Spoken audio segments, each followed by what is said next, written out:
So I'm Ottilie Ratcliffe, the Creative Director of the Romans and the Chair of the PRCA Creative Group. So apart from a bit of interiors chat, we mainly want to talk today about purpose-led campaigns. So the campaigns for the last 12 months that we've all been talking about, sharing, giving awards to, have had purpose at the heart. So whether that is just because of the really charged news agenda and what's been happening in the world has been naturally quite emotional, is that a response from brands who feel like the tone is just right to talk about purpose and driving things forward in a positive way? So whether that is advocating for NHS workers, whether that is shining a light on marginalised groups in society, is it that we are actually just going through a step change in terms of PR? And is it the purpose-led campaigns that we're seeing symptomatic of a wider shift towards more creative output that does have a positive impact? And also, if we are leaning towards a more purpose-led future, what does that mean for PRs and PR professionals, but also what does that mean for the media? And are they going to sort of shift to follow what we're doing? Are we going to change the way that we're working so that we are landing our stories in media that naturally has a predisposition to care about purpose-led work? So lots to get into, and we have a lovely panel of experts here to get us through it. So I'll ask them some questions, and then if you have some questions, just put them in the chat and we will get to them at the end. So coming to the panel, I'm going to ask you names, roles, agencies, but then also if you can just give us, I think it's important that we agree as a group what purpose-led means, so that for the next hour when we're talking about purpose-led work, we all are on the same page in terms of what is the definition. So Andy, coming to you first. Hello, I'm Andy Garnett, Creative Director at Grayling. And what's a purpose-led campaign, or what is purpose in PR? I think it's a central belief that an organization has, that they want to make happen for the betterment of society. So in a less marketing way of saying that, it's giving a shit about something that will make everybody's lives better. Nice. Shannon? Love that, Andy. Hi everyone, my name is Shannon. I'm founder of Social Disruption. It's a consultancy that I launched last year to help brands actually be more purposeful and culturally rich in their communications. What that means is a lot of the time helping brands navigate to being people first, because that's where purpose starts, really, like Andy said, giving a shit about the people you are communicating to. I believe it's about also thinking bigger than your brand. How can this campaign extend beyond your own commercial goals, but actually, you know, positively impact the people it's reaching? Ellie? Hello, I'm Ellie Tuck. I'm Global Creative Director at Fleischmann Hillard. Beautifully put by Andy and Shan. I would say, to evolve Andy's definition of brand purpose, it's about what brands say they stand for, but also how they show up and act on that promise. So there's not a gap between the beliefs they push out and actually the things they do with customers and society at large. Nice. And finally, Viola. So I'm Vi Hazlerigg. I am a creative strategist at the Romans. And yeah, I'd agree with what Ellie said as well. But I also think purpose doesn't have to mean that it's kind of, you know, a big charitable angle. You see a brand kind of, you know, raising tons and tons of money for a cause that they stand up for or believe in. Purpose can also just be making people laugh. It can be a really nice campaign that aims to lift spirits. You know, over the past year, we've seen lots of brands doing that. You know, everyone locked in their own homes, having a pretty crap time. And I think another kind of way to look at purpose is simply just to make a consumer happy, just to kind of understand them, to get into the truth of what they're living and kind of showing them that, you know, the brand really gets them and the situation that they're going through. So while charity can be a huge part of it, I think making people laugh is also a purpose as well. So it's kind of evoking emotions, you know, driving awareness to a certain issue, and then also kind of that charitable angle, driving donations to really insights and change. Nice. So I think largely we're all sort of agreed, and I like the way you put it, Shannon, like going over and above your business goals, and actually achieving something that is beyond sales, and doing that in a way that could be being lighthearted and adding a bit of levity to an otherwise quite stark reality, all the way down to driving donations towards something specific.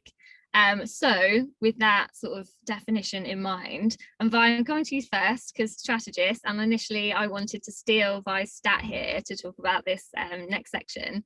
Should PR have purpose built in? Should all PR campaigns have an element of purpose? I think so, and kind of increasingly we get briefs in. I'm sure everyone on this panel agrees that kind of lots of brands send briefs around new product launches or new brand directions that do really want to have purpose at the heart. And I think a lot of the time that does work, but it has to land right. You can't just kind of do purpose for purpose sake. And I think that's really, really key when you're thinking about kind of planning big campaigns with lofty ambitions. I think often, if a brand suddenly decides that they want to stand up for a certain issue, but they've done nothing in that space before, you have to think really carefully about the strategy that ladders up to that kind of broader purpose. And we often, when we take on briefs, me and not at the Romans, have to think, do you have the ability to talk about this particular issue, or is it just a bit of a badging exercise? And I think there's a big kind of way up, because every brand wants to be doing good because they know that consumers want to buy into brands that kind of have purpose at the heart of them. And there's a huge number of stats about kind of the amount of Gen Z and millennials particularly that expect to see purpose from brands, but there's also purpose that brands have done that have landed very badly. So I think yes, but it has to be kind of strategically sound, and there has to be reason why they are laddering up to that kind of broader purpose. And so there is that fine line to tread. Yeah, so they have to have permission to play in that space before they throw their hat in the ring. Yeah. Ellie, what do we think? Should all campaigns, have purpose built in? So I'm going to give some props to Fleishman Hillard's own research that they came out with, and we came out with yearly, around authenticity and an authenticity gap, which is really talking about when what we see from brands externally jars with the kinds of things, the kind of ways that they talk about themselves. So if we see a brand talking about themselves in, say, a PR campaign, but actually our experience of a particular brand is different, there's an authenticity problem. And so I think to Viola's point around there needs to be a purpose. It doesn't have to be completely altruistic, and it doesn't have to be incredibly worthy. But if you're coming up with a campaign for a brand and there's really no point in it, then you should really have some conversations with the people doing the brief, because often there will be a disconnect between the business that wants to drive a certain action with their consumers and the comms team that are being asked to deliver something for that brand. So I think in a short answer, yes, all campaigns need to have purpose at their core, but it needs to feel authentic to how the brand is showing up and has been showing up previously. Otherwise, it's going to taste a little bit weird in the mouths of consumers when they receive it. Andy, same question. Yeah, I mean, I don't want to just echo everyone else's view, but I'm singing from the same hymn sheet for sure. I mean, purpose has got to be there, but you've got to see it through, and it can't just be that one-off campaign in which you champion a certain issue that's at the forefront of the media agenda at that point. You've got to see it through across every single facet, I think, of a business, and also give it longevity and ensure that you continue to campaign for that cause or whatever it is for a long time, and not just because it's flavor of the month and you're jumping on the bandwagon. Yeah, I think that's an interesting one, because I think reactive campaigns can be so powerful, but they have to ladder back up to something more strategic and authentic, rather than just being a quick flash in the pan to exactly like you say, jump on the bandwagon. And sort of, I've heard people on Twitter call it ambulance chasing, just to sort of get those column inches and drive a few more sales. Shannon? Well, like all you've mentioned, authenticity is key at the end of the day. And I think we're living in times where consumers are bold and they're quite strife, and they're happy to kind of do their own investigation. They're so savvy, so they kind of expect and want to see brands to mirror what they say externally, and that's reflected internally. So I do think being authentic in all that you do, and ensure that whatever values or purpose you do have, it does something adopted both internally, and if you do work with external groups, etc., you've got to do due diligence to ensure that they align to. It's no longer like, oh well, you know, we didn't know they were this or whatever. It's just different times, and people have different levels of expectations than they did a few years ago. Yeah, I think there's definitely a level of accountability that consumers are holding brands to. So if they're talking about representation or diversity and inclusion as a externally facing campaign, then it needs to be something that they walk the walk to internally as well. I also think, just to jump in there, Ashley, that there's also consumers now expect, if you're just talking about your products and services as a brand, you're only telling half the story that consumers want to hear nowadays. Because I would say, to Viola's point earlier, particularly the consumers with the growing purchasing power, we're talking about Gen Z and millennials, they want to know a larger story about brands that they buy into, and it's not just the products and it's not just the services. So if you don't have purpose, you are missing out on a huge commercial point that you are trying to attract new consumers with. So I think it's not just rooted in the right thing to do, it's the sort of business savvy thing to do these days. Yeah, no, 100%. I think what we'll sort of get into is how you can make sure that the campaign that you're creating resonates authentically with the audience that you're targeting. But before we get into the nitty-gritty, so much amazing campaign has come out of the last 12 to 18 months. I think it's only right that we talk about some of it before we start pulling it all apart. So Andy, coming to you first, best campaigns of the last 12 months that are purpose driven. Yeah, so there's one that stands out, and it's in the last few weeks. It was Mount Recycle More from Music Magpie. I loved everything about it, but I really, really loved that it was, you know, purpose was at its heart. It was raising the issue of e-waste, but that was so tied to the brand that we're doing it. But more than that, I loved that it just had absolutely everything. It's one of those ideas where you see it and go, oh, I wish I'd thought of that, because everything was brilliant about it. It had a name that everybody will remember and just will get shared time and time again. It had an incredible image that was tied to a really, really newsworthy hook, not just newsworthy in the UK, but newsworthy right across the globe. And they also saw it through as well. They said that they'd make a donation to an e-waste charity, waste aid charity, for every donation of e-waste that was given. They're great collaborators with Joe Rush, so it just felt like everything about that campaign was brilliant, whether you're evaluating it as a purpose-led campaign or just a brilliant piece of communication. It was superb, and it stole the agenda on such a massive week of news. I just absolutely love that. So yeah. Back to that one. I feel like we all felt collectively proud of that work, weirdly as well, because it was another example of a PR story dominating the news agenda and sort of taking all of the column inches from every other discipline as well. I think all of us are like, yeah, that's PR, the power of PR, guys. I also think it was done so well. They invested in the output of it, which made it so much better and the impact so much bigger. But also we all know how hard it is to land a picture story. I mean, they haven't really landed since, you know, the 90s, basically, when all PR was just lots and lots of picture stories, people wearing meat dresses for corn and things like that. But this was a picture story that just went on and on and on. It was brilliant. And as you say, it kind of had every layer it needed to have, from donations to, you know, the name, et cetera, et cetera. So it was very good.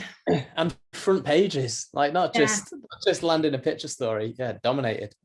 Brilliant, and great bravery from the client and from the agency to make that happen. Vi, best work?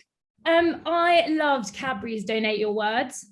So when Cadbury's took all of their wording off the front of the packages to raise awareness of loneliness in the elderly population. So partnering with Age UK, I think it was, and 30p of every bar sold went to elderly charities. And I just thought it was so simple. It's just very, very simple. You know, like they were living in silence, particularly during the pandemic. It was a really difficult time for people that lived alone, weren't able to see, you know, their grandchildren, children, because they were vulnerable. And I just thought it was very, very poignant and so simple. And I think, you know, simplicity makes for a good campaign when it comes down to it. It writes the headline. So that was brilliant. And I also wanted to mention the Kyan Prince FIFA, the posthumous kind of edition of Kyan Prince, who was a victim of knife crime 15 years ago, I believe, and was a kind of QPR junior player.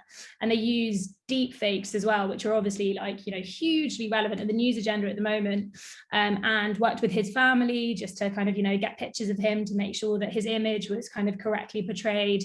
And you can now play him in FIFA, which I thought was absolutely unbelievable, so poignant. And obviously kind of lots of sales went towards his foundation that his family set up to raise awareness of knife crime in the UK. So I thought that was very poignant, and kind of, you know, in something that is a huge part of culture, right? You know, so many people play FIFA, so it was using that as a really great way to drive awareness. So those are my two. Shannon? I loved the brands that were quite creative with making us laugh during this time, and I think they were quite brave, because making people laugh during a pandemic with a lot of, you know, negative sentiment around it, I think was quite bold. And one of my favorites that come to mind is what KFC did at the start, because I was even tempted to get involved, but I just thought, oh no, Shannon, you can't be, you know, funny, you know, at a time when I think one of their greasiest kind of adverts went live actually. And I think a few people complained because it was like finger looking good, and they're like, oh gosh, what can we do to clean this up? And they actually said, you know what, you guys fill in the blank, we'll give power to our consumers and invite you into the action, have a bit of a laugh. And as a result, you had brands like Durex sort of saying, oh, what's the worst that can happen? You had who else did it? Specsavers got involved. So I just thought it was really quite fun and a nice way for them to make their consumers part of the narrative still, at a time when people probably weren't really wanted to go KFC. They were still thinking about them because it was quite fun. And on the opposite end, a more purposeful, let's say, campaign was Dove. Their Courage is Beautiful campaign. That was just so moving, so beautiful, redefining what courage looks like. And it's someone, they spotlighted different frontliners with their mask imprint on their face, sort of saying this is the new generation of beauty. And not only that, they tapped into what we all wanted to see in this time, which was the new heroes, which was our frontliners.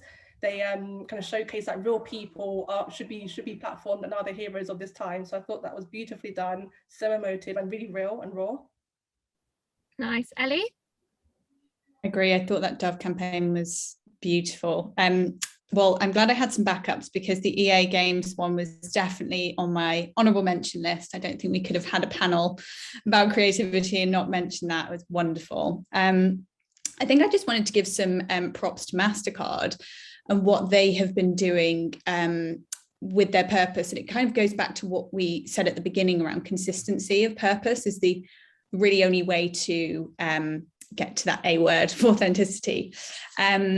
So I don't know if anyone had seen the True Name campaign that they came out with, and it was centered around an understanding that a lot of the customers that use MasterCard, or indeed any card, credit, debit, if you're transgender, you immediately put yourself in a position of danger every time you hand your card over at the checkout, because customer anecdotes were saying that it exposes them if they have a different name to potentially how they might look or present to the world.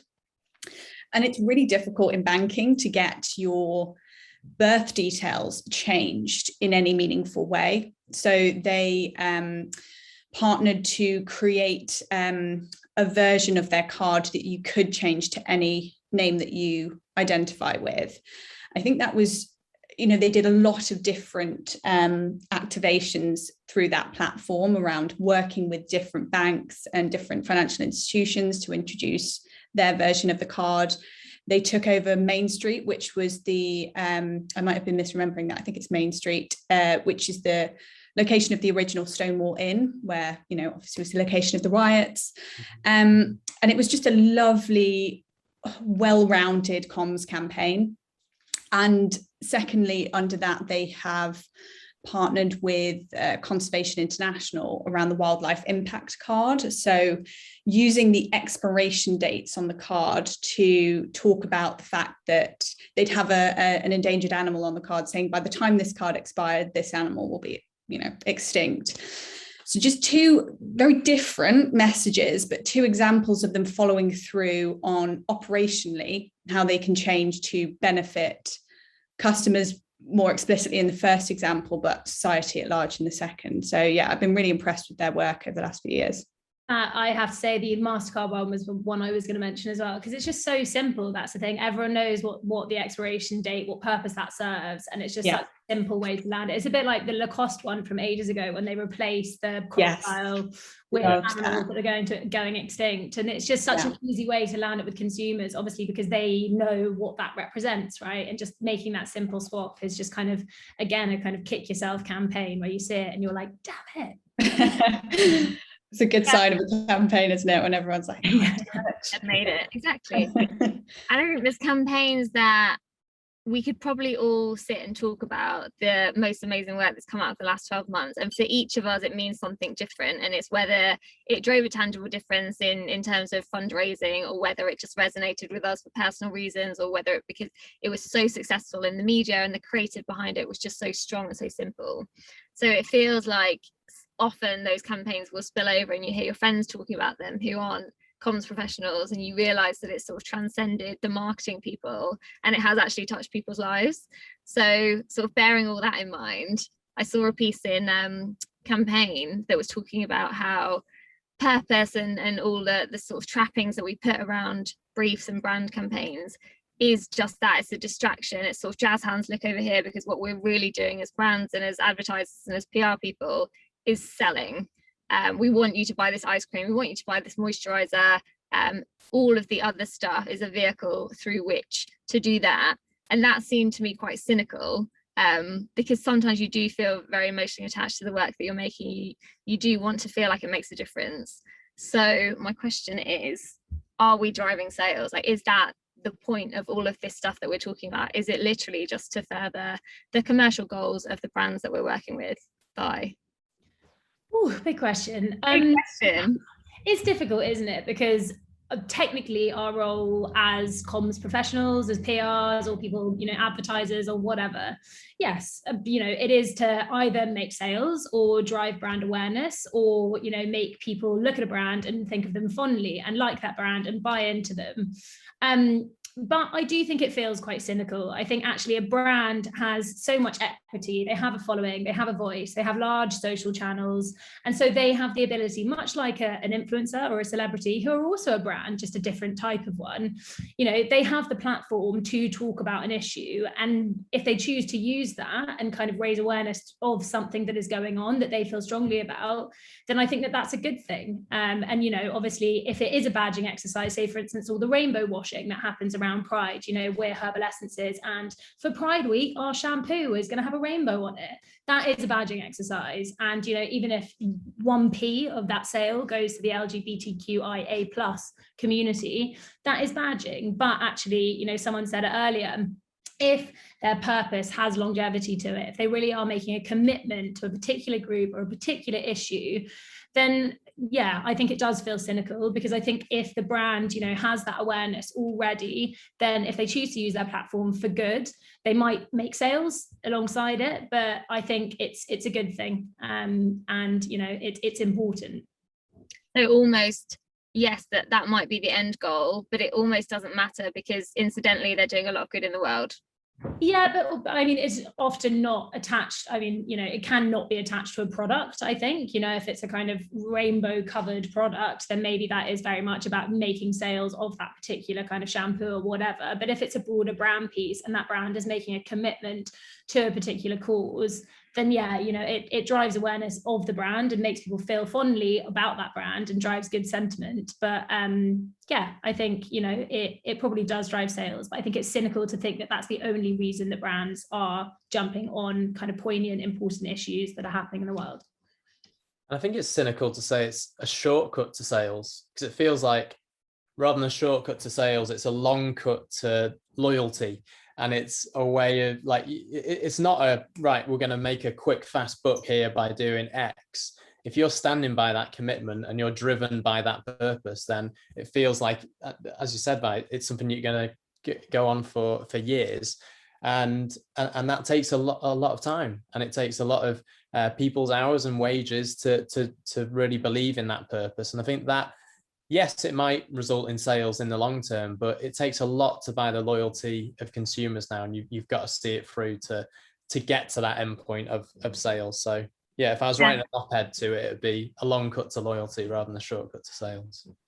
I mean, if I was going to answer the question that I've just posed to you guys, I'd agree with both of you, but I'd also talk about the brands that have been set up specifically with purpose built around them anyway. So one of our clients is Nursum, which was set up by a nurse in the NHS who you wash your hands so many times a day that they become so dry and chapped. So she set up this hand moisturizer company called Nursum, and when you buy one in Boots, you buy one for a nurse in the NHS, and then sort of came to us to talk about how can we make this mission go far and wide so that we drive sales to help people exponentially. So that sort of makes sense, and I think that setup is fairly common among a lot of the B Corps that we tend to work with. Ben & Jerry's has got a lot of social mission stuff at its heart that we want to further, as well as ice cream sales, and that's sort of a secondary message for them. But sometimes I do think, and I think maybe I'm the most cynical so far to answer this, but we'll come to Ellie and Shannon. I do think often you will have a brand that is their end goal, and everything around it is sort of a nice to have, and it's great that we are driving sales for something else, driving fundraising for something else, or a great call to action. But the CEO and the end line, that's what they want, is the sales, and it's just about how we can add value from a PR point of view. What's really interesting that you've all sort of echoed is that I think people have forgotten that, you know, brands aren't just for profit all the time. Sometimes they are incredibly helpful. I mean, sort of in the pandemic, I can't quote you the exact facts, but so many consumers actually turn to brands for help. And okay, say for example, I want to wash my hair, I'll go to a brand to be helpful, to find me shampoo to wash my hair. So, you know, yes, there's money involved in that, but I do think sometimes brands can just exist and be helpful. However, there's a quote that always comes to the forefront of my mind, that we interact with 5,000 messages a day, which I think is insane, but you know, we do. And I kind of thought, wow, imagine if all those messages weren't just buy this, you need this, you lack that, so therefore you need this. And those messages were instead empowering messages. What kind of society would we be if everyone was, you know, fairly represented, etc., etc.? So I think it goes hand in hand that yes, brands can just exist and be helpful, but also being smart of how they communicate. Don't make us feel like we've got to have a lack to buy something, because we still need shampoo, we still need other necessities, you know. No, that's very true. Ellie, what do you think? Yeah, so I don't want to add the same voice to this, so I'm going to be a little bit challenging on certain things, because I think if anyone's seen the absolutely brilliant Bo Burnham Inside on Netflix, there's a bit in his new show, he's a musical comedian, where he pretends to be a social brand consultant. Andy's laughing, correct me if I'm wrong.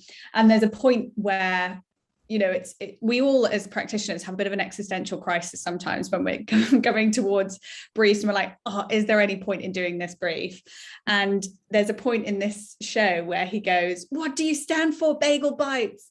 And I think there was a really interesting point there where we're not expecting every shop on the corner to have some huge lofty purpose. Sometimes they can just exist. Small businesses can exist. When brands show up and take up a lot of space in society, and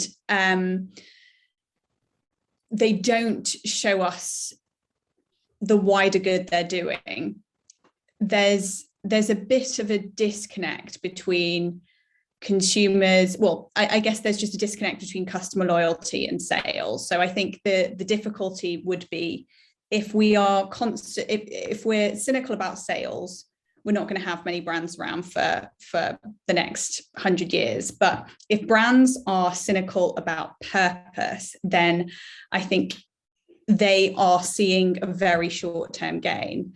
So Ben & Jerry's, for example, I think there are some people, certainly in my non-PR groups, that kind of question why Ben & Jerry's are getting involved in bigger discussions than ice cream.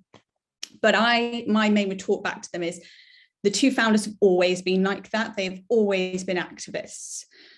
When you have, and I'm not saying this as this brand in particular, but if you have, say, a chocolate brand that is talking about postnatal depression, and they don't really have a history in doing it, does that feel a bit cynically driven for sales and they're using purpose? So I guess That was a really long-winded way of saying, I think when sales are just the only driver in a brand campaign, you can quickly spot the brands that haven't got a long-term strategy in the back of their minds. I think just a quick build on that as well is I saw an example recently on Father's Day. Papa John's, so the obviously big pizza company, they have obviously Papa in the name, which means dad. And on Father's Day, they decided to remove the Papa, leave the John for testicular and prostate cancer awareness, which felt a little bit like an idea off the back of a bit of a pun.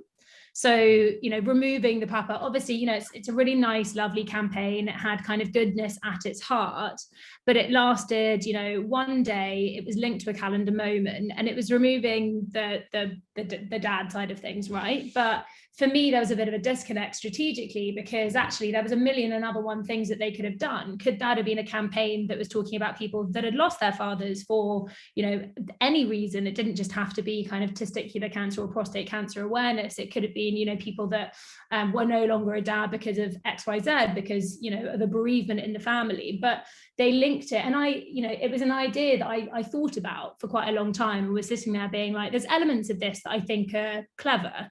But then actually, I think, the eventual execution, it kind of lacked a bit of strategy. And I kind of ended up getting to the place where I slightly thought, did the name come before the idea?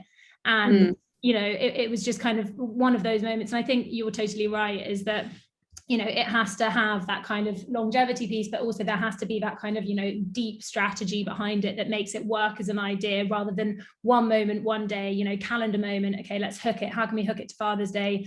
What do, men suffer from, et cetera, et cetera. And so there was just kind of that lack of disconnect, if that makes any sense. Sorry, that was a bit of a ramble, but no, I think that does make sense. And I think you've sort of answered my next question, which was, how do you spot when a brand is just virtue signaling? What are the sort of telltale signs that they have found a great pun or jumped on something that's hot in the news agenda and just gone for it, and that it's quick and dirty, and it doesn't really mean anything? And is that okay, or is that what we're damaging and detrimental to the PR industry and also to that brand in the long term?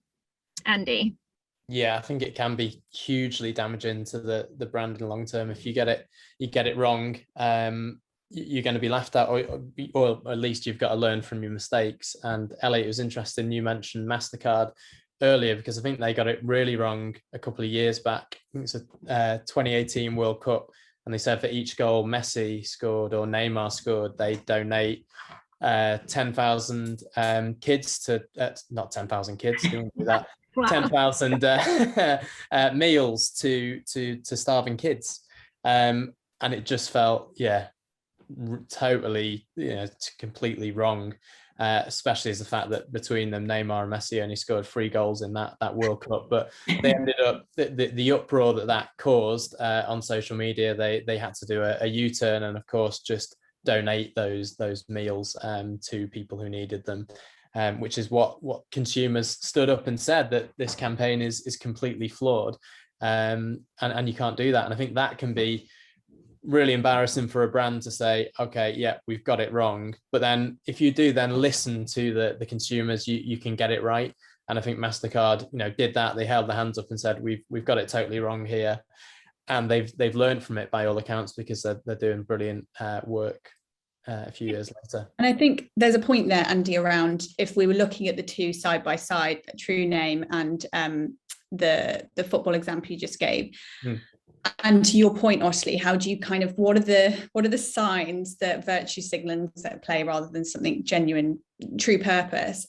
And I think when it's so far removed from the product, service, or operationally how that business works, and this is not a hard and fast rule, but generally that is a good indication that this business has just kind of plucked something out of the air and said, let's do this. And can be a good, it can be a good indicator that it's probably not the one, when it just feels so disconnected from them operational functions. There's a lot of that. Oh, sorry. I was just going to say about Andy's example, didn't Paddy Power do something similar with Russian football and then donating £10,000 to gay rights charities when somebody scored against Russia, or no, when Russia scored. Yeah, it was, every time Russia scored, they celebrated LGBT plus charities and donated a large sum. Rainbow Russians, I think it was called. Yeah. So you can almost, so that was maybe trying to establish a brand behavior and implement the same mechanic for the second time. Yeah. But you can sort of see where they went wrong then. Because that's a good idea. Yeah, and it's a great idea, and it's very, very Paddy Power. The idea is, you know, it's a cause that they've backed before, and it's, you know, related back to football, and it's quite spiky because it's aimed at Russia. So that felt inherently Paddy Power were doing a good thing in their way, whereas, as Ellie said, MasterCard just felt like that example anyway was plucked out of thin air. Just let's do it because, you know, for the sake. It also comes down so heavily to tone, I think, and tone and execution are so key to kind of a good campaign versus a bad campaign. Like Burger King's Women Belong in the Kitchen, that advert that was posted on Twitter, and in the US, I think it actually did quite well because there was all the context to it. And then it came over to the UK, landed on Twitter, and it was so tone deaf, and everyone was just like, what the hell? And obviously it caught everyone's eyes, right? The big headline being like, women belong in the kitchen. So obviously everyone outraged, clicked on the tweet, read it, heard about her foundation, which was, I think, trying to get more chefing jobs for females in the US. But also the problem with that campaign is when people were kind of, you know, trolling it online, they were being really defensive. So Burger King were going slapping back and being like, no, like, you know, we're standing up for what we believe in. And actually it became a really aggressive campaign very, very quickly, and everyone was talking about it. And I think when a brand can stand up and admit that tonally they've got something really, really wrong, you know, actually that is a much better thing to do than stand by a cruddy campaign, you know, that everyone hates and is getting attention for all the wrong reasons. I think, you know, sorry. It's very human. Yeah, being more human, exactly. And I think there was a lot of that during the course of the pandemic with kind of, you know, like bigger matters, you know, like Black Lives Matter. When that happened, so many people, so many brands came out and actually put their hands up and said, we've not done enough, and, you know, we're here to learn, we want to do more. And some brands like the Reformation, I believe, was a kind of clothing brand from the US that did really, really badly, and actually they got completely exposed because they posted stuff that categorically wasn't true, and then they had their internal employees coming out being like, hang on a second, like none of this is true. And, you know, and so I think it's about that kind of honesty piece from brands, admitting when they've done it wrong, but also looking internally to their brand and working out what they can do better internally before trying to portray this outward facing, you know, message about their purpose and what they stand for, when, you know, from the inside they don't.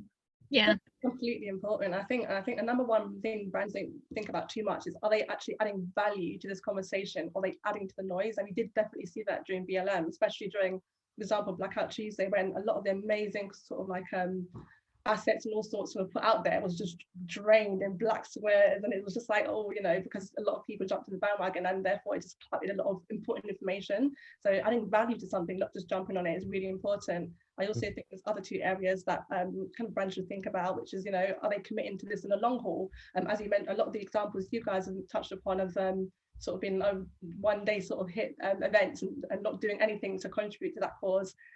So yeah, I think there's so many different areas brands should ask themselves first before getting involved in things. And if we campaign, I think of, I'm not sure if you guys have seen the noise around Gillette. I think they did a campaign around changing the narrative of men, and they pissed off a lot of men because they sort of said, for 30 years you've been saying, you know, men's this, men's that, and you've had a complete personality change to, as Piers Morgan put it, to please the woke brigade. They're now changing the narrative. And whilst, you know, the campaign had good intentions, but I think them as a brand should have maybe addressed a bit more that they've contributed to a lot of toxic masculinity perceptions, and then they can't just sort of pretend they're someone else. So I think a lot of people just jumped on that as a really poor excuse. Yeah, but it's like he's not a brand. Well, I guess he is a brand, but Matt Lucas complaining about being called an egghead when he has spent his whole career doing like blackface and making fun of disabled people. You're like, wow, sensitive when it comes to you. But it sounds like we're all sort of singing from the same song sheet in terms of the ideal brand campaigns that we want to make do ladder back up to a strategy that is enriched by a purpose and a set of values, and does add positive value to the world. But does that mean that there isn't a place for a quick PR stunt? So a picture story, something floated down the Thames as of the other day, is that sort of work, does that not have value now, in the current climate when everything is so emotionally charged and people are asking for so much from brands? Or will that always be a staple of what we do?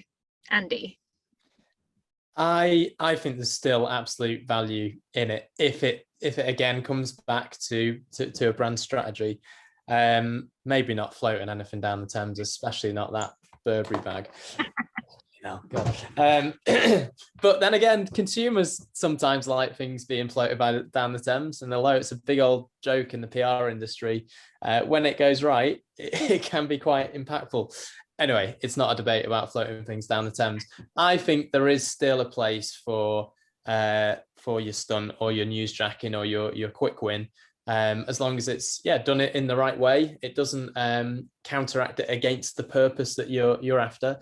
I think there'll always be a place for that, and I'd love, one of the many things I love about our industry is how quick and nimble and agile we can be to jump on the news agenda and to put our clients at the center of a news story, and I think there's an awful lot of value to that, and I don't think purpose-led work needs to kind of take away from that, and I think we should still be able to do that, and I think it can still be really impactful when done in the right way. Would you agree with that, Vi? Yeah, I would. I think, it depends again how we're defining purpose, but just something that makes people laugh, doesn't have to incite any other emotion than a bit of a smile. I mean, I tend to not favor a campaign that lives and dies on a day, because the news agenda, we know it's very dense, things can happen. Matt Hancock can go do something naughty and then suddenly your campaign is completely pulled. But yeah, I think it's there's still definitely a place for it, and I think a lot of brands will continue to do it. I guess, reactive newsjacking is often that as well, just kind of something happens in the kind of cultural chatter, and brands can jump on it, and it doesn't have to have any other reason apart from to make people chuckle a little bit, like the Bix and Beans thing. There was no reason for that. There was absolutely kind of that just happened, and some people loved it, some people hated it, but I guess it started conversation, and that there was no purpose behind it, but it still did well in lots of people's eyes. Yeah, I suppose getting people talking is something, giving them fodder around the water cooler to talk about. Okay. I want to go back to a point, Ellie, that you mentioned earlier around everybody sort of has this existential crisis in this industry. And at some point I had mine at 24, where I was sort of ringing everybody from the Times and the Sun trying to get them to put a quarter moisturizing cream in their product pages, where you just have this moment of thinking, what am I doing with my life? I'm contributing nothing. So is this sort of shift towards being able to make this more exciting, juicy, purpose-led work, is that great in terms of the fulfillment of people working in PR, and also the people coming up through the ranks who can see that they've got a career ahead of them where they can make a positive difference? And as we were sort of talking about before this call started, they can explain exactly what they do to their parents and they'll be proud of them for the work that they're making. Is that a consideration? That was a very vague question. Anybody want to weigh in on that? I mean, I can take it, given I gave you the inspo. But I would love to hear everyone else's thoughts as well, because I do think everyone at some point does have an existential crisis when they're selling in socks for the third day in a row and no one's putting it on the front page. Shock horror. But I think I'm certainly more at peace with the kind of work we do now, and I'm happy to live in a society where we expect brands to fulfill a social contract, because it means that in turn, so if we take the example of Victoria's Secret, there's a lot of cynicism about their complete 180 in their strategy, moving from a company that really made a majority of women who saw the Victoria's Secret fashion show feel pretty shit about their bodies, to one that is understanding that if they change the way they talk about their product and the customers and how their customers feel in their products, they can change their business. And I feel like if I was working in the Victoria's Secret comms team last month, to this month, I would feel very differently about the role and the job I did. So I think brand purpose has enhanced and given comms a bigger role and a bigger seat at the table, personally, versus I think we've all been in situations where we've been asked to PR a marketing campaign, and I can't think of, you know, examples where we do that anymore. We are almost the first people to go to set the purpose, to set long-term communication strategies that are linked to a business's operations. So I've certainly feel over the last sort of, I don't know, 5 years, that there has been less, I hesitate to call them this, pointless briefs through the door. Briefs that's just for a brief's sake, for absolutely no reason. I still think there's a space for levity in comms, but it just feels that there's more point to a lot of the work that we've been given. But I would love to hear if everyone else agrees. Shannon, what do you think? I was mulling this over. So as someone who I'm more focused in the kind of the digital influencer marketing space, and that's an industry, I think PR is more grown up in that than this space. And I think I'd say in the last couple of years, purpose has been at the forefront of that industry. I even read an article today talking about genuine influencers, that there's a trend to now work with people who are genuine, and transparency and authenticity are kind of emerging topics, let's say. And I think it's a difficult one to answer. I'd say I'm looking forward to the industry, because I think it will, in terms of like talent, you know, the next wave of comms people, they're things like mental health, things like purpose, you know, it matters more to them than it did perhaps other generations. So in terms of comms and the work that will create, I think we'll definitely see a lot more diverse communications coming out. And because of that, we'll see a lot more diversity of people attracted to the industry, because I believe there's a lot of I just can't see sometimes the PR industry doesn't PR themselves too well. Therefore, you don't get a diverse caliber of individuals wanting to work in PR, to be honest. So I think going forward, people will see that as the work changes. And as someone who maybe came out of the in-house role to kind of be disrupted, if you like, with a new kind of an agency, and that definitely reflects what we're talking about now in terms of that. In terms of just a new wave of doing comms and being excited about purpose work. Yeah, I think that's a really good point about the PR industry doesn't PR itself very well, and I think we almost have AbFab to blame for that. And it's the sort of boozing in the middle of the afternoon and getting out the volley and just going to parties, and that's not, we've sort of had to live with that sort of unfair view of what we do for a long time. So breaking out of that and being able to say, no, we work very hard to implement these brand strategies that then have a huge impact on even on the way that we talk about issues, or bringing to light some of the more interesting arguments that we don't talk about enough in the media, I think is really interesting. So on to media. It's quite an interesting one, isn't it? Because I'm finding that the more that we do sort of flex into this new space of doing really purpose-led work, the more distance there is between brands and the media that they want to be in. So as an example, and we've already talked about Ben & Jerry's a couple of times, but they do a lot of stuff around refugees, and there are certain newspapers in the UK who will not cover stories that centre around refugees. So how do you sort of, I guess, put together these two quite disparate agencies that want to talk about different things and are sort of approaching purpose-led work from a different perspective? And at the end of the day, we are PRs, we're trying to get earned media. If the earned media we are aiming for isn't interested in the cause that we are talking about, how do we reconcile that? Vi? Yeah, so I think, I mean, I don't know, one of the first questions you ask a client, right, when you take on a new brief is, what is your goal-toe title, right? Where do you want to show up? What will move the needle the most for your brand and kind of make the most difference in terms of what you're trying to ultimately aim for, the goal, right, for this new brand, product direction, etc., etc. And I think, we have to factor that into the initial strategy, right? So from the beginning, when you start the storytelling, it's like, which parts of this story will land with X title or whatever. And you know that naturally there are some kind of, issues, kind of bits of purpose that will land better in, slightly more cerebral titles, broadsheet titles. But then also you can do purpose-led campaigns that do, land in the kind of uni Bibles or uni lads, or, Refinery 29's like, Badoo, thanks for wanking campaign, was a perfect example of a purpose-led campaign that was a bit of fun. It was getting people to stay at home, stay safe, and basically not go out and shag everyone and kind of stay off the apps, just, do a bit of self-care during the course of the pandemic. And it was kind of a very arresting visual that was purpose-driven at its heart, but it was one that landed in those kind of clickbaity, younger titles and across social media versus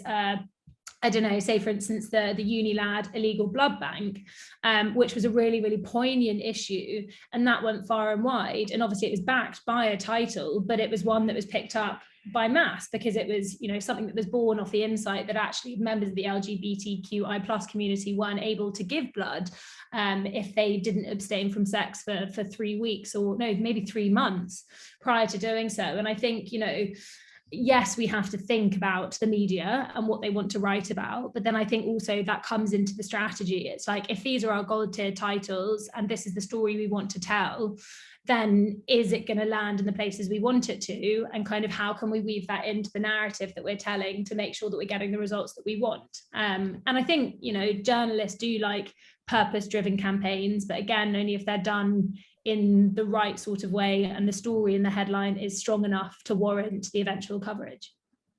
Yeah, so it's a bit chicken and egg in terms of what's your media strategy versus what purpose should you be linking to. Exactly. And sort of making sure that they fit together. Andy, what do you think? Yeah, I think that's right. It's about, I think as we move forward, I don't think it's one size fits all at all anymore. I think we need to be really tailored in our media packages and make sure that we're creating packages that are right for that particular publication. And I think it will be really interesting to see, when we get direction from clients that they particularly don't want to be in X, Y, or Z publication, and how important the mainstream media or national media publications that used to be all the time in the kind of gold tier list, maybe they're not going to be for certain brands that stand on certain issues that clash with editorial principles. But I think purpose-led work can take on a whole different realm of guises. And whilst the Sun are still going to want your man bites dog story, your Telegraph is still going to want your more kind of beautiful visual images. I mean, it's still that fundamental of PR that you have to tailor your packages for particular media publications. I think it's going to be really interesting as well as time goes on about how brands start to act as publications in their own right, and whether or not we need to continue to rely on third parties to publish our stories, or can we create our own platforms that we're in charge of, and that brands put out the work that they want to put out, and we find a way for that to then trickle down into the public sphere in a different way that maybe doesn't use those publications that we've sought to rely on over the years. So I think that'll be interesting to see how that moves. Yeah, I have a sort of utopian vision where brands put out campaigns that really resonate and start this conversation, and then social norms shift, and then the newspapers have to follow that because they want to sell newspapers, and together we'll all just go into this lovely space where we all care about each other and care about all the good things. Ellie, what do you think? Yeah, I agree that it's baked into the strategy, and I also think it's worth remembering now that brands and publications are multifaceted now. So if you're speaking to a Telegraph, they're very different on Instagram versus print versus online versus, do they even have Snapchat these days? They used to, but they have their own channel tone. So there's lots more opportunities for comms people to be creative in how we pitch stories to their specific platforms within the publications themselves.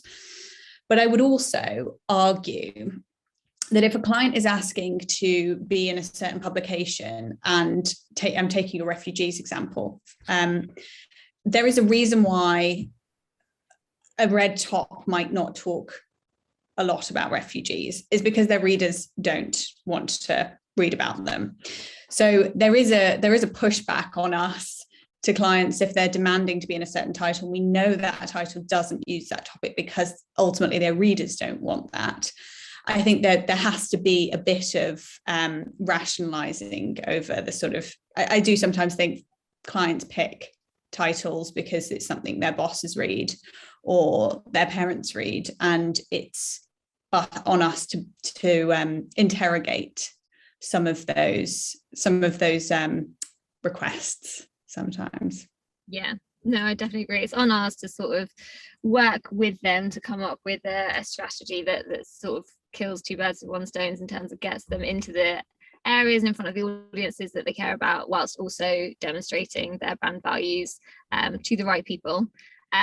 Just got one question in the chat, which I don't actually know the answer to. Hopefully one of you guys will. Is brand purpose the same as purpose? Yes. Yes.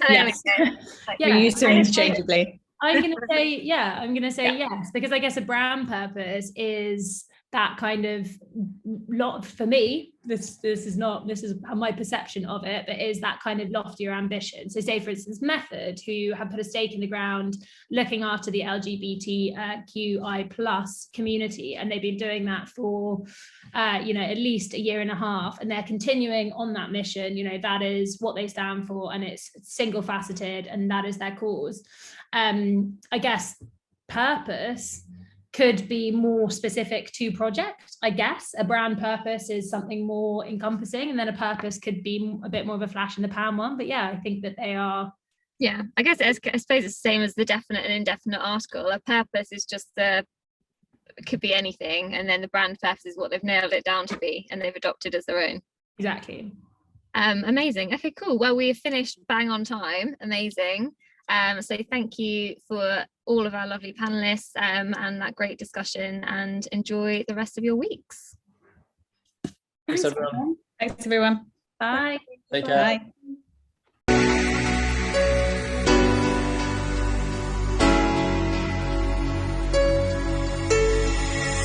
Bye.